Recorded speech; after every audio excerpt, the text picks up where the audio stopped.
In this video, we are going to talk about 6 songwriting tips that I wish I had learned sooner. Let's talk about it.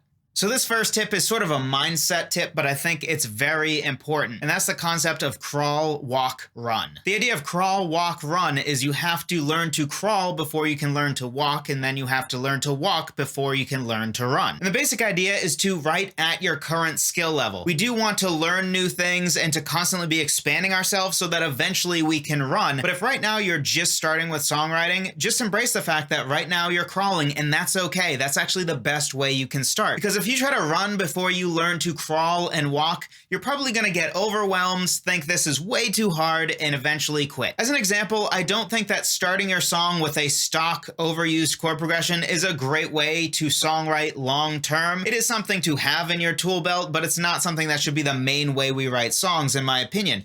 But I do think it's the best way to write songs when you are early on in your songwriting journey. Because early on in your songwriting journey, you probably don't know anything about music theory like keys and chords within the context of keys. So if you just try to write anything and not just borrow a stock chord progression, you're probably going to get frustrated and not know why on earth is this song not working and it sounds wrong. So before you learn basic music theory, which I think is important long term for your songwriting outlook to eventually walk and run in songwriting, if right now you're crawling, just embrace that and use some stock chord progressions just to get yourself started. And then when you start to get bored of those, that's when it's time to move on, learn a little music theory, and maybe start learning to walk. Tip number 2 is that recording as you go makes writing so much easier. Now, before you say, Joseph, I don't have any of that fancy recording equipment that costs a lot of money. First of all, these days, you can build a super legit studio and get great sound for well under $500. But I'm not even really talking about that. What I mean is just having a recording of any quality that's not meant to be released anywhere of your song as you write is a great way to go. As an easy example of this, let's say you just came up with a piano or guitar chord progression to start your song. From here, you really have 2 main options. You either try to improvise your melody as you play on the piano or with your guitar, or you can do something that's going to make it easier on yourself to come up with a melody, which is to actually record yourself playing the piano chord progression or guitar chord progression, just doing it over and over again, maybe on loop for something like 5 minutes, and then you just hit play on that recording and now you try to improvise your melody. This is super helpful because especially if you're a person who isn't really good at singing and playing at the same time yet, it's going to be so much easier to write a melody if that's all you have to concentrate on. Which if you're listening back to the recording of your chord progression, you don't have to worry about playing and singing at the same time, because then you're trying to write a melody while you're performing a chord progression. And that's not ideal. What's way easier is for you to just listen to the chord progression that you came up with and then improvise your melody. So you're only writing the melody and that's all your brain has to worry about. Tip number 3 is to keep pools of both lyrical ideas and musical ideas. One of the hardest parts of songwriting sometimes is figuring out, okay, I have this piece of music, what is that about? Or I have this lyric, what is the right music to match with the theme of this lyric? Something that will make this way easier is if you have large pools of ideas for both lyrics and for music. Think about it this way. If you just came up with a guitar chord progression and a melody, and now you're thinking, okay,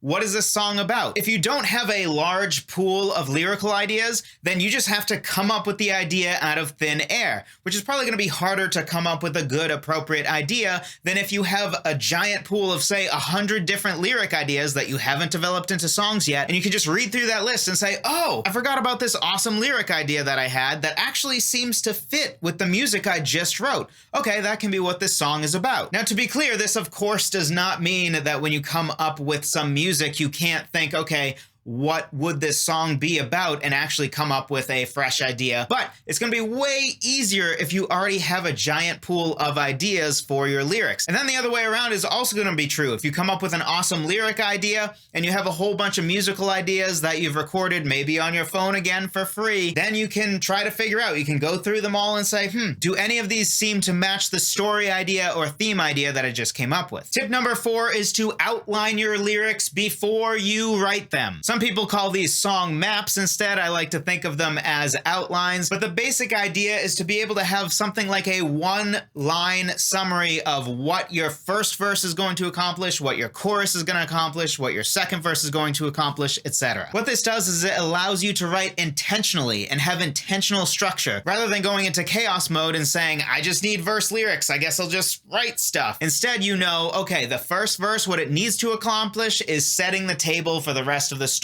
I know that the main theme is that love doesn't last forever, so what is the first story or first piece of a story that I want to tell in my first verse that will support that main theme or idea? Just as an extra hint here, most of the time your chorus is going to be very idea or theme driven. It will be about some big idea like love doesn't last forever, or love hurts, or life isn't fair, or something like that. And then usually in your verses, you're going to have either what I call idea-driven verses, or you're going to have story-driven verses. Idea-driven verses really are just sub-ideas that support the main idea in the chorus, and then story-driven verses are, of course, going to be telling a story that supports the main idea in the chorus. But for the most part, I recommend you choose to have either idea-driven verses or story-driven verses. That way you can figure out in your outline fairly quickly either the question of what are 3 or 2 supporting ideas that support the main idea in the melody, or what are 2 or 3 different stories or parts of the story that support the main idea in the chorus. Tip number 5 is you don't need to write vocal melodies with your voice.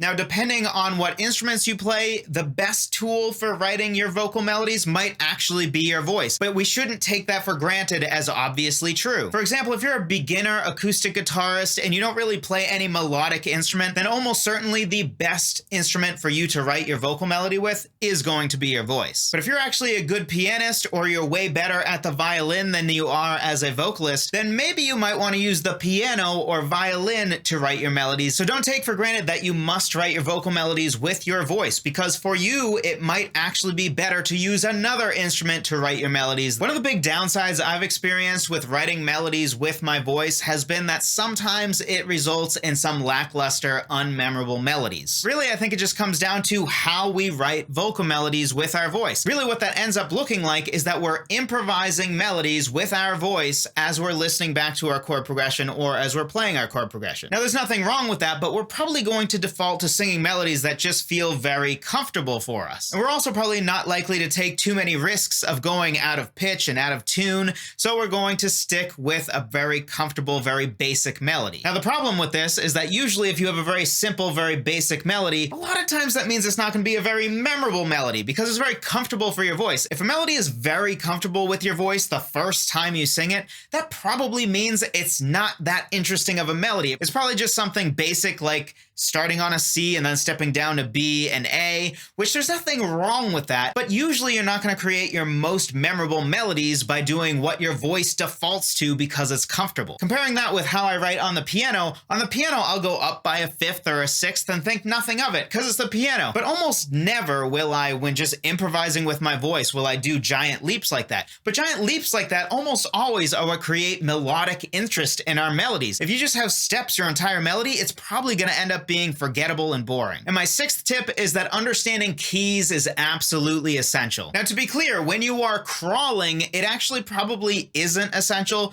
because if you're writing songs by just choosing a chord progression that's tried and true, one of the stock chord progressions, and then you just improvise a melody on top of that chord progression, then you probably don't need to understand keys. But if you were to go to the piano or go on the guitar and try to write a melody to go with the chord progression you came up with, you're going to need a certain piece of information, and that's what key is my song in. Because if you just try any notes on top of your chord progression, it's not going to work and it's probably going to sound pretty terrible. But you can make it sound good almost instantly if you just have a basic understanding of keys. So if you know something like, okay, my chord progression is in G major because I'm a guitarist and that's probably what I'm going to default to. So maybe I have the chord progression of 1, 5, 6, 4, which in G major would be G major, D major, E minor, C major. If you wanted to write your melody with the guitar or a piano or a violin or any other instrument, the thing you'd need need to understand is that you are in the key of G major, which means the notes you have in G major are going to be G, A, B, C, D, E, and F sharp. Now, when you're improvising a melody with your voice, you don't really need this information because your voice is so used to sort of locking on to right pitches and hearing what key you're in that you don't really think about, oh, I'm singing a D right now and I'm singing a B right now. Unless, of course, you have perfect pitch, then maybe you think that way. But for most of us, we don't think that way. We just lock onto pitches and we know when it sounds right and when it doesn't. But when you're trying to write any other instrument part, you need to know what key you're in. If you even wanted to come up with a guitar riff to go on top of your guitar chord progression, you need to know what key it's in, because then you know, okay,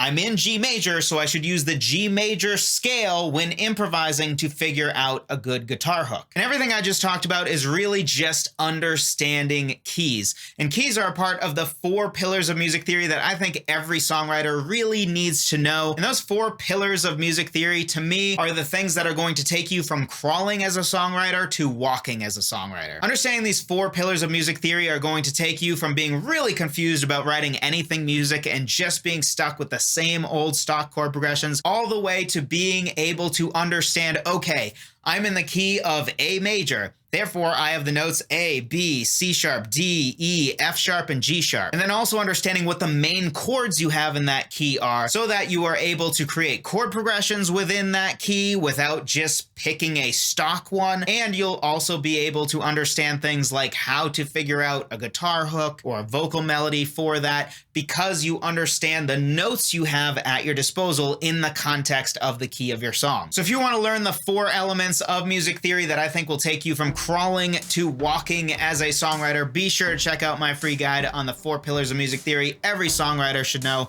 Totally free. Link in the description down below. Thank you so much for watching, and I will talk to you in the next one.